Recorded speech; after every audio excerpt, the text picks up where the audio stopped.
நம்ம இன்றைக்கி என்ன செய்ய போகிறோம்னா மீன் குழம்பு தான் செய்ய போகிறோம். எப்படி செய்யணும் வாங்க பார்க்கலாம். ஒரு கடாயில் எண்ணெய் ஊற்றிக்கோங்க. அதில் கடுகு, கொஞ்சமாக வெந்தயம் போட்டுக்கோங்க. வெந்தயம் நல்லா பொரிஞ்சதும் கொஞ்சமாக கருவேப்பிலை ஆட் பண்ணிக்கோங்க. கருவேப்பிலை போட்டு தான் நான் 2 வெங்காயம், பெரிய சைஸ் வெங்காயம் அரிஞ்சு வச்சுருக்கேன். அதையும் நம்ம இது கூட சேர்த்து நல்லா வதக்கிக்கலாம். வெங்காயம் நல்லா வதங்கட்டும். அதுக்கப்புறம் ஒரு 4 பல் பூண்டு உரிச்சு வச்சுருக்கேன். அதை இடித்து அதில் சேர்த்துக்கணும். அதுவும் நல்லா எண்ணெயிலே வதங்கட்டும்.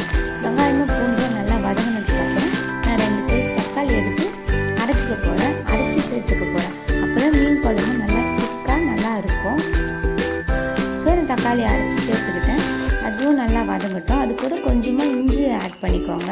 இஞ்சி நிறைய போட தேவையில்ல, கொஞ்சமாக போட்டால் போதும். அதையும் நல்லா எண்ணெயோடு நல்லா வதக்கிக்கோங்க. தக்காளியும் வெங்காயமும் நல்லா வதங்கட்டும் எண்ணெயிலேயே. ஒரு 2 நிமிஷம் நல்லா வதங்கி வந்துடுச்சு. அதுக்கப்புறமா நான் வீட்டிலேயே அரைச்சி வச்சுருக்கேன் மிளகாத்தூள் தான் யூஸ் பண்ண போகிறேன். நான் ஒரு 2 டேபிள் ஸ்பூன் மிளகாத்தூள் யூஸ் பண்ணிக்கிறேன். அப்புறம் 3 பச்சை மிளகாய் கீழே போட்டுக்கோங்க. கொஞ்சமாக சால்ட்டு போட்டுக்கோங்க. புளியிலே நான் ஆல்ரெடி சால்ட்டு போட்டுருக்கேன். இதுலேயும் நான் கொஞ்சமாக தான் சேர்த்துக்கிறேன். ஒரு லெமன் சைஸ் புளியை கரைச்சி வச்சுருக்கேன். அதையும் இது கூட சேர்த்து இப்போ நம்ம மீன் குழம்பு 2 நிமிஷத்துக்கு கொதிக்க விட்டுடலாம். அதுக்கப்புறம் நான் மீனுக்கு மசாலா போட்டு வச்சுருக்கேன் தனியாக. அதையும் இப்போ நம்ம வச்சு எடுத்துக்கலாம். மீன் குழம்பு நல்லா கொதிச்சுட்டு இருக்குது.